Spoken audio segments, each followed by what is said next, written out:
پہلا سوال ہالینڈ سے ایک احمدی خاتون نے لکھ کے بھجوایا ہے. وہ پوچھتی ہیں کہ کیا وہ خوش نصیب جن کی نماز جنازہ کوئی نبی یا خلیفہ یا کوئی بزرگ پڑھا دے تو کیا ان کے بارے میں وثوق سے کہا جا سکتا ہے کہ وہ بہشتی ہیں؟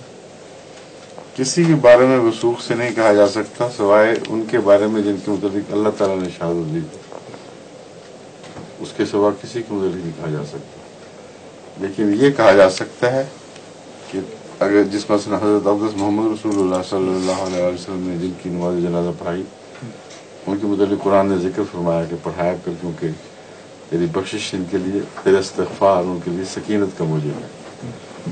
تو سکینت کا موجب اور بخشش میں ایک فیکٹر اور انسان ایک ذریعہ ایک فیکٹر کے طور پر تو ہم شمار کر سکتے ہیں مگر آخری سند اس بات کی کہ لازماً وہ بہشت میں جائیں گے یہ تو صرف خدا کا کام ہے کسی کا کام نہیں.